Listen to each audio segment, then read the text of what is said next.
নমস্কাৰ বন্ধুসকল, it's Dhruv YouTube চেনেলত আপোনালোক সকলোকে স্বাগতম জনাইছো। অসম টেট আৰু চি টেটৰ বিশেষ পাঠ্যক্ৰমত আমি আজি লৈছো পৰিৱেশ অধ্যয়ন। এই বিষয়টো তাৰ এটা topic transport system and road safety measures, অসমীয়াত পৰিবহন ব্যৱস্থা আৰু পথ সুৰক্ষা উপায়সমূহ। গতিকে এই ক্ষেত্ৰত আমি ভাৰতৰ যিটো ৰোড ট্ৰান্সপৰ্ট চিষ্টেম আৰু ইয়াৰ যিবিলাক সেফটি মেজাৰ্স সেইখিনি লৈছো। বহলভাৱে ট্ৰান্সপৰ্ট চিষ্টেমটো এটা বিশাল বিষয়, তাক আমি কিবা এটা ভাগত ভাগ কৰিব পাৰোঁ। Road transport, water transport, air transport আৰু ৰেল ট্ৰান্সপৰ্ট, ৰেলৱেজ।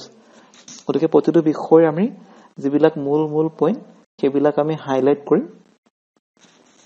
প্ৰথমতে লৈছো ইণ্ডিয়ান ৰোডৱেজ। ৰোড ট্ৰান্সপৰ্ট এটা পৰিবহনৰ গুৰুত্বপূৰ্ণ উপায়।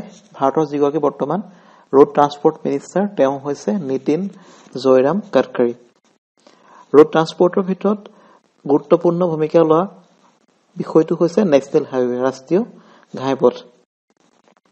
ভাৰতৰ যিটো মুঠ স্থলপথৰ দৈৰ্ঘ্য ই দ্বিতীয় বৃহত্তম। মুঠতে 142126 কিলোমিটাৰ ভাৰতত ৰাষ্ট্ৰীয় ঘাইপথ নেশ্যনেল হাইৱে আছে। এই সমীক্ষাৰ তথ্য আহৰণ কৰা হৈছে এপ্ৰিল উইকিপিডিয়াৰ পৰা আৰু এপ্ৰিল 2019 লৈকে এইখিনি হৈছে তথ্য। মুঠ 142126 কিলোমিটাৰ ৰাষ্ট্ৰীয় ঘাইপথ আছে। ভাৰতত বান্দ্ৰাৰ পৰা ৱৰ্লিলৈ সংযোগ কৰা মুম্বাইত থকা যিটো চি লিংক, সেইখন হৈছে সাগৰৰ ওপৰত সজা আটাইতকৈ ডাঙৰ দলং। পথ দলঙৰ ভিতৰত 9.15 কিলোমিটাৰ দীঘল আমাৰ চিনাকি ঢলা-শদিয়া দলং বা ভূপেন হাজৰিকা সেতু ভাৰতৰ আটাইতকৈ দীঘল দলং। নেশ্যনেল হাইৱে 1, প্ৰথম যিটো ৰাষ্ট্ৰীয় হাইৱে, সেইটো দিল্লীৰ পৰা ৱাঘা সীমান্তলৈ বিস্তৃত। এইটো আছিল যিটো পুৰণা যিটো গ্ৰেণ্ড ট্ৰাংক ৰোড, শ্বেৰশ্বাহৰ দিনত সজা তাৰে নতুন ৰূপ। ভাৰতৰ যিটো চবতকে দীঘল হাইৱে সেইটো হৈছে নেশ্যনেল হাইৱে 7, এতিয়া যাক নামাকৰণ কৰা হৈছে NH44 বুলি।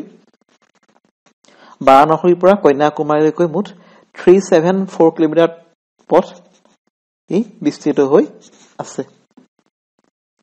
এইবাৰ আমি আহো ইণ্ডিয়ান ৰেলৱেজ।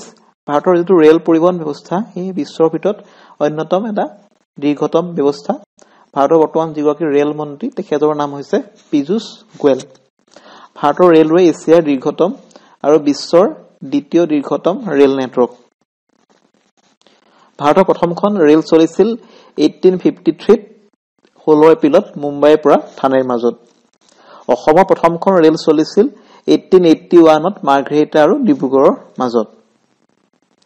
ডিব্ৰুগড়ৰ পৰা কন্যাকুমাৰীলৈ চলা 4286 কিলোমিটাৰ পথৰ দীঘল বিবেক এক্সপ্ৰেছ ভাৰতৰ আটাইতকৈ দীঘল পথত চলা ৰেলগাড়ী। আহমেদাবাদৰ পৰা মুম্বাইলৈ চলিব ভাৰতৰ প্ৰথম বুলেট ট্ৰেইন। জাপানৰ সহযোগত, কাৰিকৰী আৰু আৰ্থিক সহযোগত ইতিমধ্যে ইয়াৰ কাম দ্ৰুতগতিত চলি আছে আৰু 2022 চনত আশা কৰা হৈছে যে ভাৰতৰ বুলেট ট্ৰেইন ৰাস্তাত চলিব। গতিকে পথটো মনত ৰাখিব, আহমেদাবাদৰ পৰা মুম্বাইলৈ। চিত্তৰঞ্জন আৰু বাৰাণসীত ৰেল ইঞ্জিন ফেক্টৰী আছে। ইয়াৰ লগত আহিব পাৰে ৰেলৰ ডবা ফেক্টৰী ক'ত থাকিব পাৰে, সেইখিনি তথ্য আপোনালোকে চাই ল'ব। নেক্সট আমি আহো ৱাটাৰ ট্ৰেন্সপৰ্ট, জল পৰিবহন এই ব্যৱস্থাটোলৈ। চৰকাৰী হিচাপ মতে মুঠ 111টা ৰাষ্ট্ৰীয় জলপথ ভাৰতত আছে। প্ৰথমটো ৰাষ্ট্ৰীয় জলপথ হৈছে হালদিয়াৰ পৰা প্ৰয়াগৰাজলৈ গংগা, ভাগীৰথী আৰু হুবলি নদীৰ মুঠ 1620 কিলোমিটাৰ দীঘল অংশ। ৰাষ্ট্ৰীয় জলপথ 2 নিশ্চয় সকলোৱে আপোনালোকে গম পায়। ব্ৰহ্মপুত্ৰৰ ওপৰত শদিয়াৰ পৰা ধুবুৰীলৈ মুঠ 891 কিলোমিটাৰ নেভিগেবল অৰ্থাৎ নাও চলাব পৰা অঞ্চল হৈছে ৰাষ্ট্ৰীয় জলপথ 2। এইবাৰ আমি আহো ৱাটাৰ ট্ৰেন্সপৰ্টৰ যিটো সাগৰীয় পৰিবহন ব্যৱস্থা সেইটোৰ ওপৰলৈ। ভাৰতৰ উপকূল ৰেখা হ'ল 7516.6 কিলোমিটাৰ। ভাৰতৰ যিটো দক্ষিণাত্য মালভূমি তাৰ বেছিভাগ সাগৰৰ ফালে সোমাই আছে।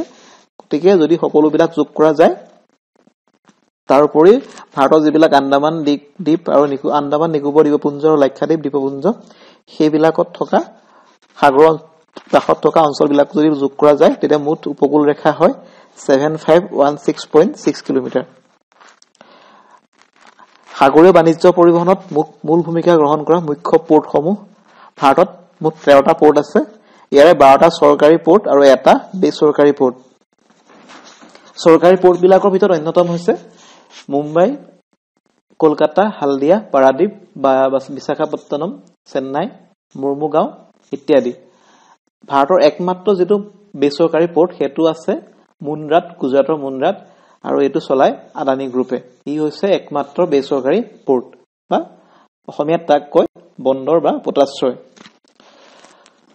শেহতীয়াকৈ চৰকাৰে পোৰ্ট অৰ্থাৎ বন্দৰসমূহৰ উন্নয়নৰ বাবে এক আঁচনি গ্ৰহণ কৰিছে। তাৰ নামটো হৈছে সাগৰমালা। এই সাগৰমালা আঁচনিৰ জৰিয়তে পোৰ্টসমূহৰ আন্তঃগাঁথনি ইনফ্ৰাষ্ট্ৰাকচাৰ উন্নতি আৰু সিহঁতে অধিক কাৰ্গো অৰ্থাৎ সামগ্ৰী পৰিবহন কৰিব পৰা ক্ষমতা দিয়াৰ ব্যৱস্থা কৰা হৈছে। নেক্সট আমি আহিছো আটাইতকৈ যিটো বেগী যোগাযোগৰ ব্যৱস্থা, যাতায়াতৰ ব্যৱস্থা, এয়াৰ ট্ৰান্সপৰ্ট। তাৰ ওপৰত ভাৰতৰ মুঠ 486টা এয়াৰপৰ্ট আছে। এইবিলাক উইকিপিডিয়াৰ পৰা আহৰণ কৰা হৈছে। তাৰে 123টা বাণিজ্যিক আৰু 34টা ইণ্টাৰনেশ্যনেল এয়াৰপৰ্ট। বাকীখিনি পোৰ্ট হৈছে সামৰিক উদ্দেশ্যত ব্যৱহাৰ কৰিব পৰা পোৰ্ট। দিল্লীৰ যিটো এয়াৰপৰ্ট সেইটো হৈছে সকলোতকৈ ব্যস্ততম। প্ৰতি বছৰে ইয়াৰ সমীক্ষা প্ৰকাশ কৰা হয়। এই বছৰৰ সমীক্ষাত সকলোতকৈ বিজিয়েষ্ট পোৰ্টটো হৈছে দিল্লীৰ ইন্দিৰা গান্ধী আন্তঃৰাষ্ট্ৰীয় airport, Indira Gandhi international airport. তাৰ আগৰ যিটো পুৰণা নাম আছিল পালাম। কলকাতাৰ নেতাজী সুভাষ চন্দ্ৰ বসু ইণ্টাৰনেশ্যনেল এয়াৰপৰ্ট, কলকাতাৰ এয়াৰপৰ্টটোৰ নাম, ইয়াৰ আগৰ নাম আছিল দমদম।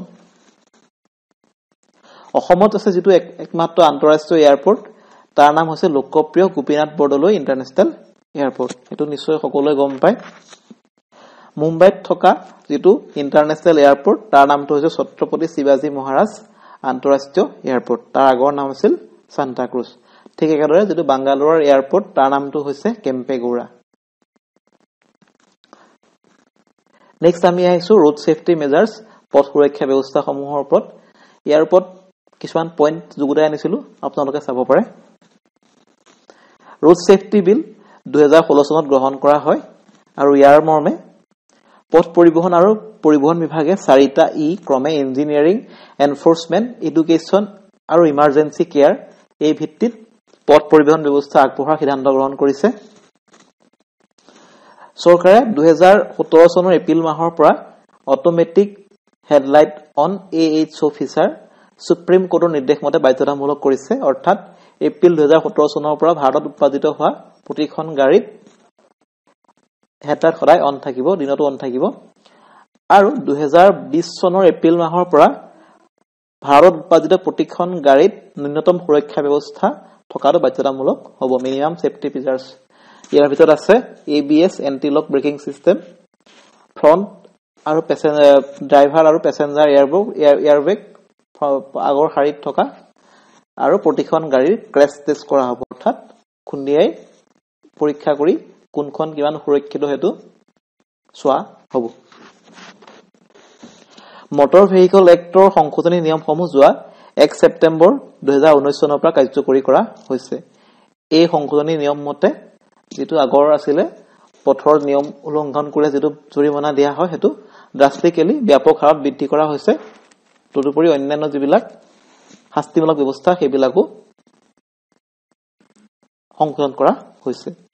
গতিকে আজি আমি ট্ৰান্সপোৰ্ট আৰু ৰোড ছেফটি মেজাৰ্ছ তাৰ সম্পৰ্কে বিভিন্ন বিষয় আলোচনা কৰিলো।